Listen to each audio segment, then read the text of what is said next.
tal, señoras y señores? Muy buenas noches y bienvenidos a un nuevo capítulo de Cadena Nacional por las pantallas de Vía X. Estamos arrancando una nueva semana, última semana de agosto, día lunes 26, nuestra habitual alianza junto al Centro de Investigación Periodística CIPER Chile. Yo los quiero invitar inmediatamente a participar del programa en nuestras redes sociales que ven ahí abajo, @cadena_nacional es nuestra cuenta de Twitter y nuestro grupo de Facebook Cadena Nacional, todo junto. Para mí es un honor nuevamente estar junto a la directora del Centro de Investigación Periodística, Mónica González. Gracias por estar con nosotros, Mónica, nuevamente. ¿Cómo está usted, socio? ¿Qué tal? ¿Todo bien? Sí, todo bien. Bueno, bien, pero con... ¿Y usted también? Bien también, sí. ¿Esa corbata? ¿Que no me combina? Sí, le queda. Mire, vinimos hoy día, pero justo, mira, sí, combinado. Estamos combinados. Mónica, vamos a partir hablando de un tema bastante sensible para el día de hoy. Vamos a invitar a nuestros espectadores a compartir sus experiencias, a opinar acerca de lo que ocurre en nuestro país. Estamos muy prontos a partir del mes de la patria, pero también un mes que es de celebración, pero este año en particular un mes muy reflexivo y de mucha conmemoración también, porque son 40 años del golpe y por supuesto el tema de los derechos humanos vuelve más que nunca a estar en la palestra. Y con una fuerza que creíamos olvidada, ¿no? Sacando historias, reviviendo experiencias, lo que hace que en las casas se hable mucho del tema y me parece maravilloso, porque de lo que se trata no es de ser morbosos con lo que ocurrió, porque nadie se puede solazar con crímenes terribles, sino que de aprender lecciones, de comprendernos un poco más, de entender a veces esos silencios terribles en que se sumerge alguien de tu familia y que no sabes por qué, para que no se repita. Claro, un país sin memoria, un país sin historia en el fondo. Entonces tiene que y ver sin con futuro. Claro, no volver a caer y no volver a tropezar con esta misma piedra, ¿no? Porque la verdad es que no es que nos volvimos locos el 11 de septiembre, todo. Y hoy día vamos a tener un programa muy especial, porque no es habitual que el Poder Judicial hable sobre sus propias responsabilidades, sus propias investigaciones y su propia historia respecto a los derechos humanos. Y la Corte de Apelaciones de San Miguel hizo un documental inédito y que a mí me conmocionó cuando lo vi, porque tiene que ver con uno de los casos más terribles que asolaron este país después del 11 de septiembre. Es la detención, masacre y desaparición de 22 campesinos de Paine, una de las zonas más golpeadas. Hay 70 desaparecidos en toda la zona de Paine. Y tiene que ver con esta historia de la reforma agraria, ¿no? Los odios que encendió el famoso derecho a la propiedad, que todavía impregna tanto nuestra cultura, empezando por el Código Penal, ¿no? Por supuesto. Bueno, eso lo vamos a hablar esta noche. Ustedes están invitados también, como les dijimos, a compartir con nosotros. Vamos a tener un panel de lujo hoy para conversar este tema, Mónica. ¿Te parece que comencemos, Cadena Nacional? Sí, me parece. Vamos a partir, pero antes queremos saludar a Claro, que está todas las noches con nosotros aquí en Cadena, mientras ellos llaman a la polola y a los amigos en todo momento. Tú ves cómo la cuenta del teléfono sube y sube. Bueno, si tu hijo se porta mal con la cuenta del celular, entonces evita malos ratos a fin de mes y cámbiate a Claro con tu teléfono y con tu número. Así te puedes llevar un descuento especial en el plan que tú elijas, como por ejemplo el plan Multimedia 100, que va a estar aquí al lado, por 13.300 pesos, ahí lo ves, 13.300 pesos mensuales. Yo soy Claro y me gusta estar con nosotros todos los días aquí en Cadena Nacional, auspiciador del Estelar de Vía X. Vamos a partir del programa, aquí arranca un nuevo capítulo, Alianza CIPER, Cadena Nacional por las pantallas de Vía X.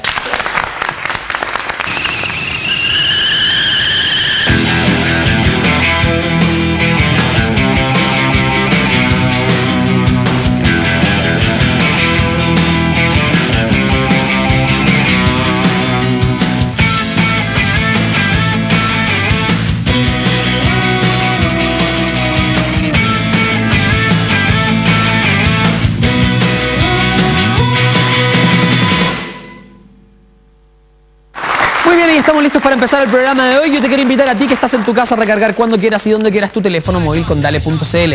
Dale.cl es el sitio de recargas más fácil, rápido y efectivo. Puedes recargar tu teléfono, a lo mismo la compañía. Solo necesitas acceso a internet y listo. No te quedes sin hablar, entra a Dale.cl, que es la mejor opción para recargar tu celular. Mónica, recién hablábamos que vamos a tener un panel de lujo. Por favor, te invito a ti a presentar a nuestro primer invitado. Nuestro primer invitado es el expresidente de la Corte de Apelaciones de San Miguel, hoy día ministro solamente. Pero es un hombre que yo aprecio muchísimo porque lo vi en directo trabajar, y no solamente en las causas de derechos humanos, sino que en todas las causas de San Miguel. Creo que hizo mucho por modernizar la Corte de San Miguel. Y él fue parte importante, motor de este documental que vamos a presentar, sobre el cual vamos a girar, claro, este programa. en el que por primera vez se hace la historia de cómo un ministro de la Corte de San Miguel, Héctor Solís, que no está hoy día con nosotros, hace el descubrimiento del lugar que se buscó por más de 35 años, donde se habían enterrado los restos de los 22 campesinos de Paine. Además, con el tremendo grupo profesional que tuvo que trabajar para poder llegar a esta conclusión, digamos. Y él es el ministro Roberto Contreras. Gracias por estar con nosotros, ministro. Buenas noches. Gracias a ustedes por la invitación. Y también estamos junto al ministro de la Corte Suprema, Haroldo Brito. Gracias por acompañarnos, ministro. Gracias, muchas gracias a ustedes por estar con nosotros. Bueno, vamos a empezar a conversar. Yo no sé si les parece, pero deberíamos arrancar con las imágenes probablemente para que contextualicemos, para que sepamos un poco de qué se trata esto, un breve resumen, y luego empezamos a conversar. ¿Les parece? Aquí está el resumen del documental, lo ven aquí en Cadena Nacional. O sea, la idea era ahí establecer y ubicar el lugar donde habían sido, y ojalá recuperar, donde habían sido ejecutadas 22 personas. Ese era el encargo. Y en general se inicia una investigación y cuando se inicia la investigación se planifica hacia dónde quiero llegar, cómo quiero llegar, qué elementos necesito para llegar. Y en esa misma medida, ¿no es cierto?, empiezo normalmente primero con un equipo de investigaciones, de la Policía de Investigaciones, normalmente con otro equipo de carabineros, ¿no? Ambos son investigadores, que trabajan asesorando al ministro. Cuando se encuentra lo que se busca, cuando se llega al hallazgo, que yo tuve la fortuna de encontrar, en ese momento se abre toda la gama. O sea, ¿con qué me encuentro yo? Con hechos concretos. Tenía que había aproximadamente 22 personas detenidas, que habían sido detenidas en Paine el día 16 de octubre, que el proceso de detención había empezado alrededor de las 23 horas y había culminado al día siguiente a las 4 de la madrugada. Los habían subido a un camión y en ese camión los habían trasladado hasta un lugar en el cual habían sido ejecutados. Eso es lo que tenía claro. No sabía si con precisión eran 22. No sabía con precisión en qué camión lo habían llevado. No sabía dónde estaba la quebrada. Con los detectives. Y nosotros usábamos unas picotas que habíamos comprado en el Sodimac, ¿no? De esas que usan los niños para jugar, sí. De esas mismas, ¿no? Entonces íbamos recorriendo una de las quebradas y un oficial de investigaciones, toc, toc, toc, toc, grita: ministro, mire lo que encontré. ¿Qué encontró? Yo estaba como a 60 metros de distancia. ¿Qué encontró? Un hueso. ¿Pero hueso de qué? Nosotros encontramos todos los días, cada rato, huesos de vaca, huesos de cordero, huesos de chivo. No sé qué será. Entonces, cuando dijo no sé de qué será, todos nos pusimos tensos. Vamos a mirar el hueso. Fuimos y nadie sabía de qué era. Nadie se atrevía a decir esto es un hueso humano. Y Sebastián, mi actuario, lo toma y se lo pone acá en el hombro. Este es un húmero. No puede ser. A ver, empecemos a escarbar. Y empezamos a escarbar con las palas, con las picotas esas que teníamos. Y que unos 10, 15 centímetros escarbamos y sale un zapato. Y ahí yo lo miro, y ahí lo miré yo. Está ahí al lado cuando sale. Y dije, no, estos zapatos del año 73. O sea, los que yo usaba, los mismos. Con esa, no sé si tú te acuerdas, no sé si a esa edad eran esos con suela crepé. ¿Ah? Una suela media ámbar, así media transparente. Sí, y era gruesa. Gruesa. En la calicata número 3 o número 4 se estaba acabando y de pronto un oficial de carabineros dice: mire lo que encontré. Y nos muestra un anillo. Todos fuimos a mirar el anillo. No será anillo de matrimonio, la frase típica. No, que va a ser anillo de matrimonio. A ver, metámoslo al agua.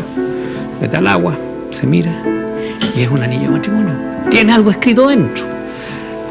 Por arte de magia apareció una lupa. Nadie tenía lupa, pero apareció. Veamos qué dice. Y tenía el nombre de una mujer. Voy a decir el nombre de pila de la mujer: Ida. El apellido no interesa. Y fecha: 24 de abril del año 1963. No cabe duda que este es un anillo de matrimonio. Ahí estamos viendo extractos de este documental, Ministros en Visita en Causas de Derechos Humanos, el caso Paine. La verdad es que va relatando absolutamente todo lo que ocurre en este proceso. ¿Quién entrevista? Por claro, si acaso que no aparece es ahí, Roberto. Es el ministro Roberto Contreras. Bueno, no deja de ser escalofriante porque a pesar de la alegría de un trabajo bien logrado, que llegó a buen puerto, digamos, para que los familiares pudieran despedirse de las personas, en fin, también tiene que ver con que es un periodo muy oscuro de nuestra historia reciente, ¿no? Y Pero tiene no que ver solamente muy oscuro, aquí hubo mucha mentira, no solamente el caso que más impacta en la zona metropolitana, sino que aquí, no nos olvidemos, hubo varias reaperturas, varios cierres del juicio y hubo una gran mentira. Una de las reaperturas se hizo porque 10 de los 22 campesinos aparecieron en un informe oficial de la delegación chilena ante Naciones Unidas diciendo que estas personas nunca habían sido detenidas. Es horroroso. está la comprobación empírica, claro. Se informa ante el mundo con unos informes de los cuales nadie hasta el día de hoy se responsabiliza de haber entregado a la comunidad internacional y Naciones Unidas una información diciendo todo lo que están diciendo detenidos desaparecidos es falso. Y el ejemplo, aquí hay 63 personas, entre las cuales hay 10 de los campesinos de Paine, que nunca han sido detenidos. Es más, murieron de muerte natural y están en alguna tumba, algún cementerio, según claro, el servicio médico legal. Ministro Contreras, ¿por qué su corte? Yo lo miraba mientras veíamos el documental, usted se emociona. Siempre que lo veo me emociona. ¿Por qué se emociona? Porque me parece que es una época sensible en nuestro país y que el esfuerzo que ha hecho un ministro, en este caso el ministro Solís, de alguna manera pone en relieve cuál es la función jurisdiccional. Y ese sacrificio, esa dedicación, esa pasión que ponen hombres que están ligados a la justicia por descubrir, a pesar de lo que decía usted, de grandes dificultades que existieron en cuanto a la investigación de estos hechos. ¿Dificultades por qué, ministro? ¿Qué pasa que esto sucede el 16 de octubre? Recién en marzo del 75 se abre un proceso. Claro. No es porque los familiares no querían, tenían desidia, ¿no? Estamos hablando de que en Paine hay una calle completa que se llama el Callejón de las Viudas, porque no quedó ni un solo hombre en esa calle. O sea, la familia y ustedes también tenían miedo. Bueno, yo quisiera recalcar un poco la labor progresiva en la investigación en materia de causas de derechos humanos en general en este país. Yo creo que empezamos en una época en que había muchas dificultades, lo acabamos de señalar. Hay que mencionar que en el año 74 el 10% de los jueces fue mal calificado en aquella oportunidad y tuvieron que salir del Poder Judicial por razones precisamente de, entre comillas, un mal comportamiento. Y por lo tanto, claro, había un espíritu y había algo que quizás estaba en el ambiente. Pero además eran casos de muy difícil investigación, no teníamos antecedentes como para llegar a descubrir el lugar. Y eso recién lo logra el ministro Solís, ¿cierto?, en el año 97. A partir de una ardua planificación, porque esto no fue casual. El ministro realiza una serie de investigaciones y crea un equipo de trabajo. ¿Sabe que yo quiero llegar a esa parte maravillosa y vamos a dejar para el final incluso la historia del anillo, que yo creo que es una de las cosas más impactantes? Sí, más estremecen. Porque me gustaría, y si no estás de acuerdo, Humberto, que viéramos el origen de esto. Porque es importante centrarse en qué pasó. ¿Usted está de acuerdo con lo que dice el ministro Contreras, ministro? ¿Qué pasó con la justicia? ¿Por qué al principio no hubo posibilidad alguna? En este caso, el ministro en visita, Humberto Espejo, que era de su corte, perdón, lo digo yo, no usted, con todo respeto, hizo una investigación espantosa, claudicó 2 veces, se declaró incompetente 2 veces y llegó a la Suprema. Bueno, los detalles de la investigación yo no los tengo, nunca he intervenido en esto. Yo creo que hay que tener claro las circunstancias de la época, no para dar una explicación que excuse, sino para entender. Yo tengo la convicción, y la he tenido siempre, de que de algún modo, desgraciadamente, no se tuvo la fuerza para abocarse a estas investigaciones. Esa es mi convicción personal. ¿Pero eso es falta de voluntad o miedo, ministro?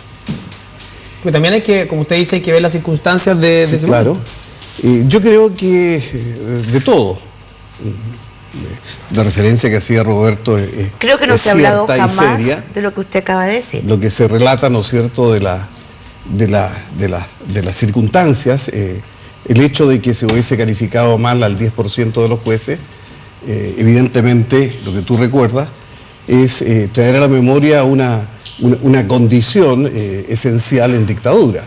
O sea, podrá decirse que es inaceptable, pero eso funciona a través del miedo. Y esa es una cosa que yo creo que no puede dejarse tenerse en cuenta. Los hechos que vimos, que son de una inhumanidad clarísima, yo creo que han tenido, entre otros objetivos, es mi apreciación, creo que han tenido la intención precisamente eso de causar temor. Yo creo que claro, parte de las explicaciones... se detiene a las personas el 16 de octubre, un poquito después de un mes después del golpe de Estado, claro. ¿no es cierto? O sea, generar condiciones, ¿no es cierto?, particulares, entre las que está el miedo, que creo que es fundamental para que un régimen de este tipo haya funcionado. Ministro Contreras, aquí hay más muertos, ¿no? Porque usted conoce bien el caso. Porque esto es bien interesante, lo que usted está diciendo del miedo. Tenemos que recordar que el director de la escuela, los protagonistas del aprisionamiento, de la detención de los campesinos, son los militares de la Escuela de Infantería de San Bernardo. Y hay participación de civiles. Hay un carnicero, Luzoro, ¿no es cierto?, que hasta el día de hoy está bastante tranquilo ahí, no sé si sigue vivo, sí, pero que, como en numerosos lugares de todo Chile, tuvo ese maldito rol de delator, de sapo, de conductor de la detención, y después dicen, pero yo no sabía que los iban a matar. Él sí sabía. Y en este caso, cuando la justicia se activa después de toda esta en que me declaro incompetente, no me declaro competente, se cierra el caso, se abre, claro. Nunca entregaron la nómina durante más de 3 décadas de los que integraban la escuela, de los soldados y oficiales que integraban la Escuela de Infantería de San Bernardo. En un momento dado, hay un militar que declara, ¿no es cierto?, Pedro Montalvo, que hay un campo de concentración allí que funcionó, en el Cerro Chena, que no se sabía. Y citan a declarar, hay un ministro en visita, en ese tiempo a la Corte de Rancagua, que cita a declarar al que era el director, Leonel Kenning, ¿no? Y estas son las cosas que no se hablan. Leonel Kenning se suicida. Se suicida en su despacho. O sea, hay una cantidad de muertes ad latere que no se conocen, porque ese hombre, ante la vergüenza, el oprobio de lo que ocurrió, no va a declarar y se suicida en su despacho. Ministro, ¿qué le parece a usted? Usted hablaba del progreso. ¿Cómo mira hoy día esa investigación que se fue entrampando y cómo logra salir? Pero logra salir, imagínense, el 2005, el 2006, el 2007. Bueno, usted mencionaba las dificultades. Hay un episodio también en aquel tiempo que conspiró precisamente para hacer una adecuada investigación, la operación retiro de televisores.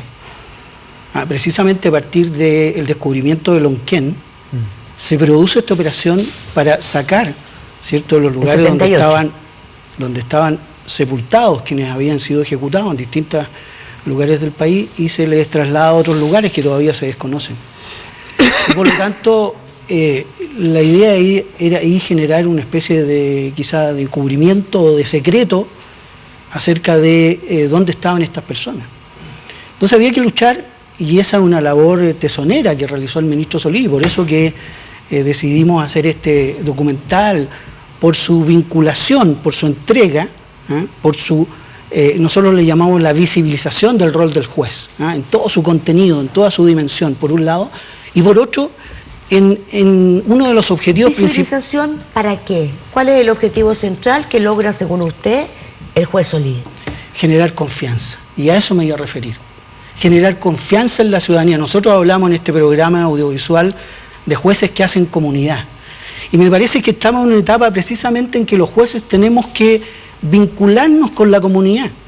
No solo con los intervinientes de los procesos, que son los que comparecen normalmente frente a nosotros, sino que una relación hacia afuera. Solo otorgar tranquilidad de que se está haciendo el trabajo. ¿No? Eso, y eso normalmente no se muestra, porque eso, y eso es el valor quizá que tiene este documental, porque es la mirada de los propios jueces hacia la labor que desarrollan ellos. Con detalles que tienen que ver con la metodología de trabajo, que es lo que nos interesó resaltar. Cómo se construye a partir de esta gran escenario, ¿cierto?, que se monta, cómo se construye y se va descubriendo la verdad. Y me parece que ese quizás es la función... Una verdad que durante más de 30 años estuvo oculta, y ni más ni menos que dónde estaban los cuerpos de esos 22 campesinos. O sea, ni siquiera se les permitió a su familia cumplir con ese rito atávico de enterrarlo. Pero sabe usted que en esta conversación, porque en el documental también aparecen los familiares. Claro. Y la verdad es que para mí, yo lo digo desde mi perspectiva, porque yo no conozco el caso Paine directamente, sino solo a través de la conversación con el ministro Solís, de estas cosas que son metodológicas. Pero en esta relación con los distintos intervinientes del proceso de Paine, uno va percibiendo cómo se va produciendo esa tranquilidad y esa paz social. Y los familiares de las víctimas, porque también estuvimos entrevistándolos y estuvimos filmándolos, los familiares de las víctimas dicen que ellos cerraron un capítulo y valoran inmensamente el aporte que ha hecho a este reconocimiento de esta verdad el ministro Solís. Y por lo tanto para ellos hay una paz, una tranquilidad. Y que es uno de los logros de la justicia, que es generar esa paz social que permite la convivencia en democracia. ¿Cierto? ¿Para qué? Para que no exista la autotutela. Y porque existen los tribunales y la gente tiene que acudir a los tribunales para resolver sus conflictos. Vamos Interesante, a hablar ¿no? en el tema de los tiempos, en el próximo bloque, también si es que el Poder Judicial debe hacer o no un mea culpa de cara a que, por ejemplo, habían muchos recursos de amparo que no fueron acogidos, digamos. Y ese problema también genera suspicacia, a propósito de lo que usted dice, ministro, de la cercanía que tiene que tener la ciudadanía, o que tiene que sentir la ciudadanía con el Poder Judicial. Queremos invitar a ustedes en sus casas a revisar este documental. Está disponible en YouTube, es un documental de un poquito más de 1 hora de duración, lo pueden buscar. Ministros en visita en causas de derechos humanos, el caso Paine, es de verdad muy conmovedor, muy interesante, así que para que lo busquen. Mientras tanto, nosotros nos vamos a separar breves minutos. Antes yo les quiero recomendar la biografía de Felipe Camiroaga, que ya está en preventa en dale.cl. Demasiado joven, la vida de Felipe Camiroaga, un libro que narra los aspectos más intrigantes de esta figura, una de las más carismáticas de la televisión chilena, ¿no? Lo puedes comprar de forma anticipada, como te contaba, en dale.cl. Es el primero en descubrir al verdadero Felipe Camiroaga. Amado y admirado, es la biografía más esperada de los últimos tiempos en nuestro país. Nos vamos a una pausa bien breve y ya seguimos con más Cadena Nacional. Recuerden nuestro Twitter para que sigan participando, @cadena_nacional. Vamos y volvemos.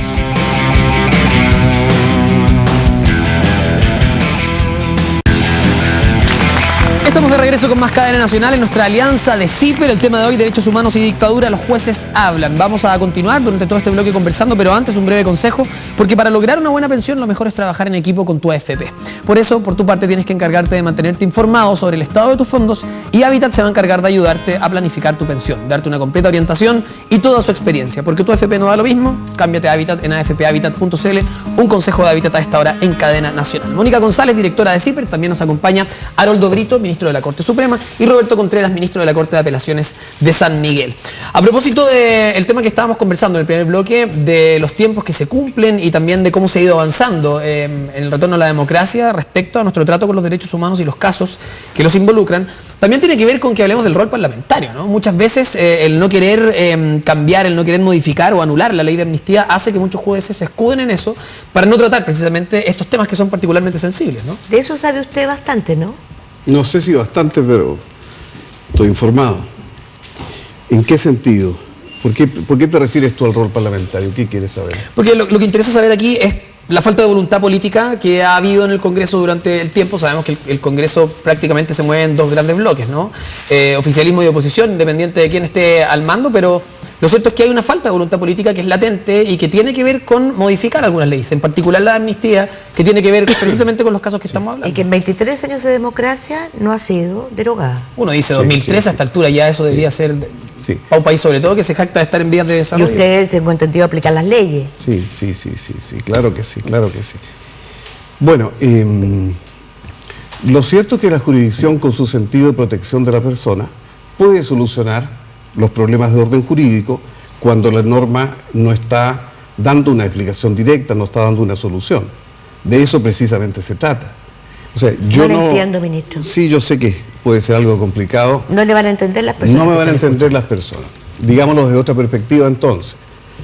Si la ley de amnistía, ¿cuál es el punto, no es cierto?, formalmente se encuentra vigente, lo que ha ocurrido en los últimos tiempos es que la jurisdicción, asumiendo fuertemente su rol protector de las personas, ha interpretado y ha decidido no aplicarla. La jurisdicción debe salir en la protección de las personas precisamente en los casos difíciles. Yo estoy consciente de que los políticos, por decirlo así, no han derogado algo que parece ser bastante evidente. Bueno, ese es un problema y esa es una responsabilidad de los políticos. Pero se la tiraron a ustedes. Y la responsabilidad está asumida claramente, porque yo no creo encontrar hoy día en el país jueces que estén aplicando la ley de amnistía. Pero eso es ya hace desde hace años? muchos años, 10, 12 años. Menos. Evidentemente que también hay una responsabilidad en aquellos casos en que sí fue aplicada, ¿no es cierto? Y eso está dentro de los espacios en los cuales no hay una resolución satisfactoria de protección de estos hechos. Ahora, si las jueces no la aplican, ¿no se debería derogar? Bueno, ese es un tema. ¿Cuál es la razón, digamos? No, está bien, esa es una pregunta que es válida, ¿no es cierto? Esa es una pregunta válida, pero los efectos de la jurisdicción, insisto, yo creo que si los jueces estamos interpretando la norma, estamos dando la protección que en este momento se requiere e ir hacia decisiones que importan la sanción y el esclarecimiento de estos hechos. La verdad de las cosas es que, desde mi perspectiva, yo preferiría que nunca hubiese habido una ley de amnistía en las circunstancias que se dio. Pero la realidad es esta, nosotros no podemos cambiar. Nosotros no podemos como jueces... ¿A usted le tocó alguna vez aplicarla? Nunca. ¿Y alguna vez le tocó decir yo no la aplico y me someto a los tratados internacionales? Yo aplico los tratados internacionales. ¿Pero a usted le tocó muchas veces eso? Yo he resuelto en materia de amnistía, no obstante haber sentencia interlocutoria definitiva que así lo declare, yo he resuelto que, en fin, es posible abandonar la aplicación de la ley de amnistía. El ministro Lamberto Cisternas, en el caso de... ¿Cuál es el caso del diplomático español? Carmelo Soria. Carmelo Soria, ¿no es cierto? Había ley de amnistía y hay un proceso pendiente en este momento.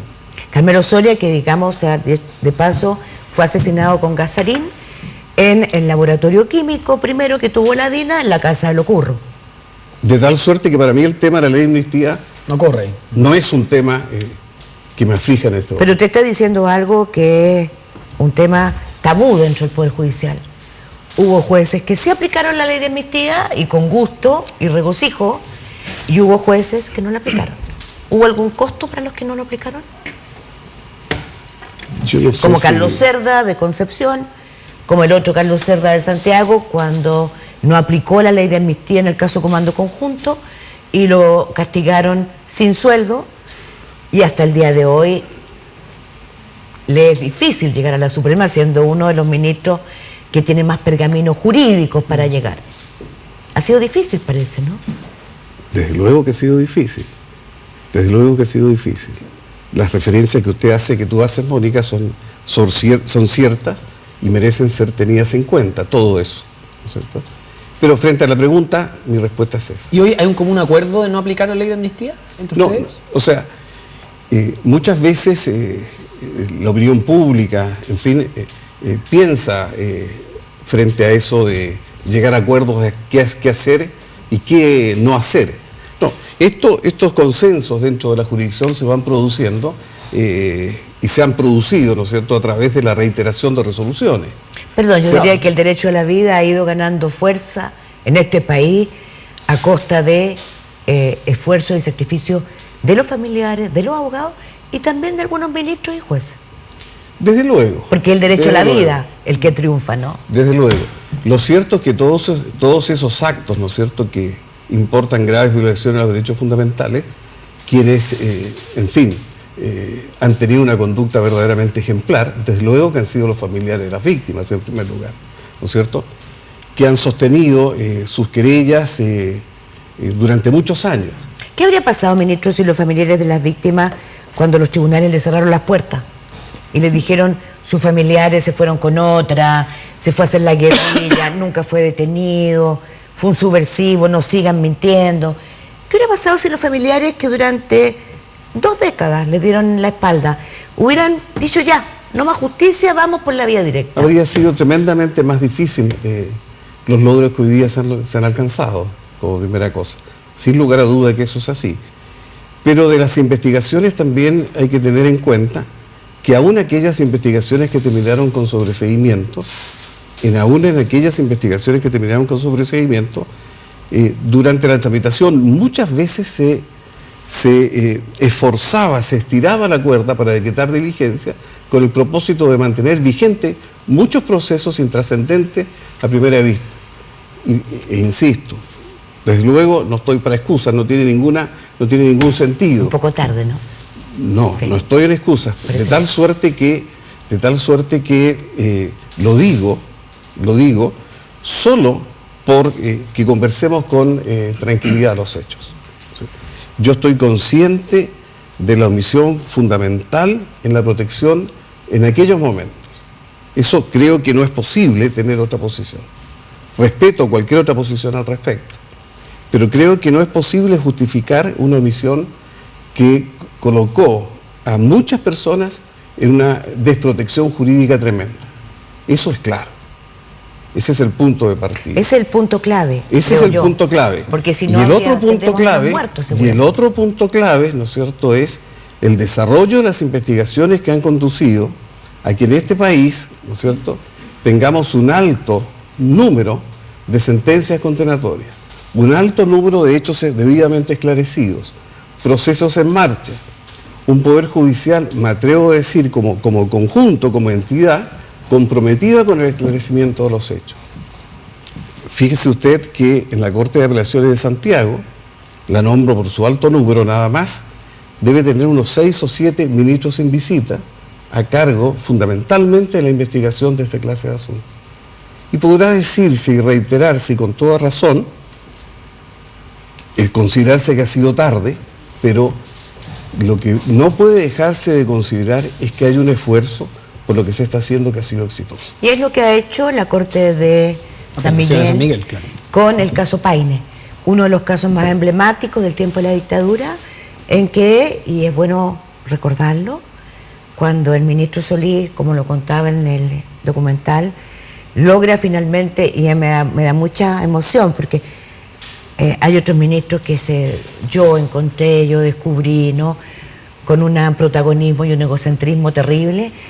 En cambio, él es muy humilde, ¿no?, muy modesto. Él dirige un equipo, él está en terreno, él está con una casquette, con un sombrerito, a pleno sol, en ese verano, buscando e incluso con la pala él mismo, ¿no? Muy interesante cómo él le da el crédito a todos los que participaron en el documental. A todos. Empezando por su ayudante, que Así cumple es. un rol muy importante. Y hay que decirlo porque muchas veces se cree que los ayudantes de los jueces y de los ministros son tan de florero, ¿no? En este caso cumple un rol importantísimo. Y bueno, la emoción que él siente cuando habla del hueso, del anillo, y todo lo que ocurre ahí, y cuando descubren, bueno, los cuerpos no están. Porque el ministro Contreras acaba de hablar de recuperación de televisión. ¿Por qué no están, ministro? Bueno, porque precisamente se pusieron obstáculos para que se encontraran los cuerpos de esas personas que habían sido ejecutados en ese lugar y en otros lugares.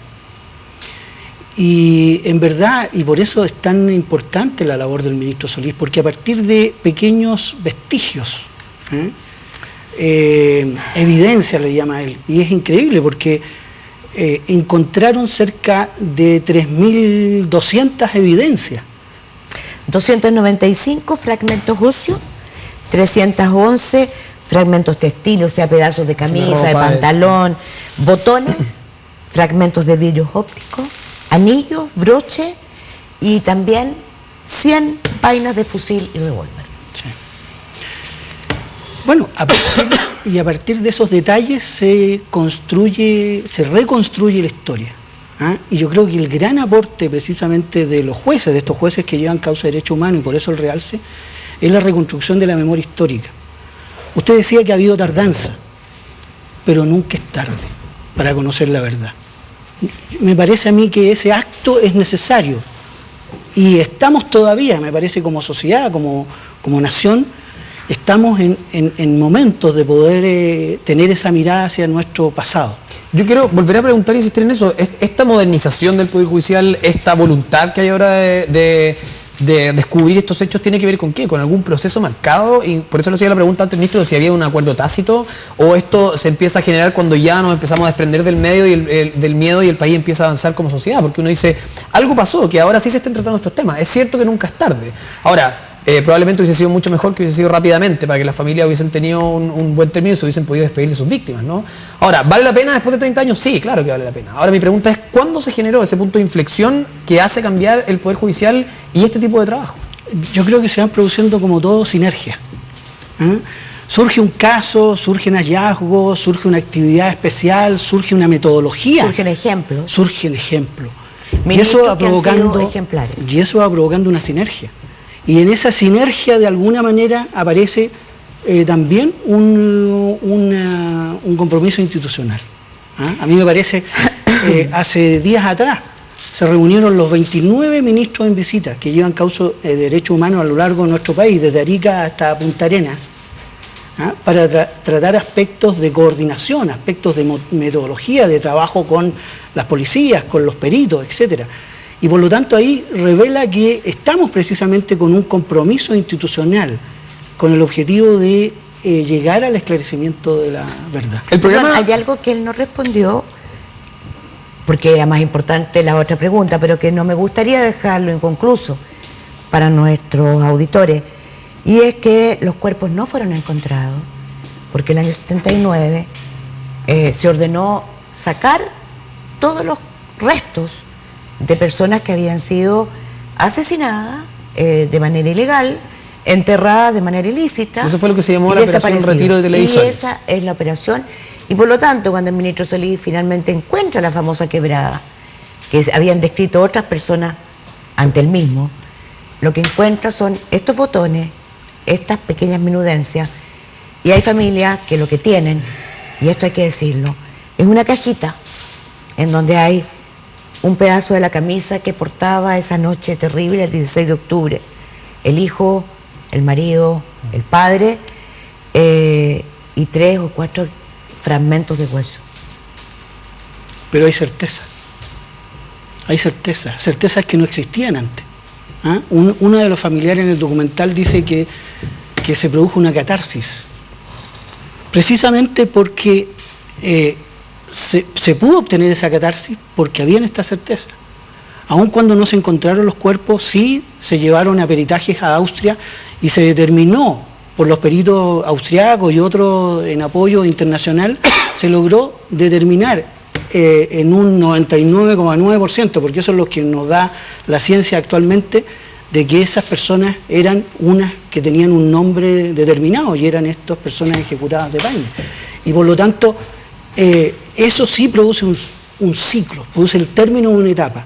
Y los familiares, y eso es lo que rescatamos, ¿cierto? Dicen, hemos terminado este ciclo y esta etapa, y ahora avanzamos, ¿cierto?, en otra etapa y en otro periodo. Ministro, recién hablaba acerca de los ministros en visita, ¿no? A mí me gustaría tratar de bajar un poquito la conversación en el sentido de que el público, este programa es súper transversal, nos ven adultos, pero también muchos jóvenes. Lo que partimos diciendo en el programa tiene que ver con que la idea es reconstruir nuestra historia para que no se vuelva a repetir, ¿no? Para entender un poco cómo funciona, cómo opera este sistema. Un ministro en visita, ¿cuánto tiempo puede estar en una misma causa? ¿Con cuánta gente trabaja? ¿Cómo se realizan estas investigaciones? No hay un tiempo determinado. ¿ah? Incluso en alguna oportunidad cuando se organizó precisamente para definir esto de los ministros en visitas con dedicación preferente, porque además los ministros siguen integrando otras causas en cada corte y sala. Claro, cuando se produjo eso se habló también de, en algún minuto se discutió acerca de poner un tiempo y eso se desestimó. ¿Por qué se desestimó? Se desestimó. Es que es muy importante decirlo. Se desestimó porque hay que llegar a la verdad, precisamente. Eso es, ¿no es cierto, ministro? Sí, claro. Porque quienes querían ponerle fecha... Coto, en el fondo era como una excusa para decir, listo, se investigó y no se llegó a nada. No se encontró nada y cerremos y lleguemos al final porque esto ya está ocupando muchos jueces, muchos policías. ¿No es así?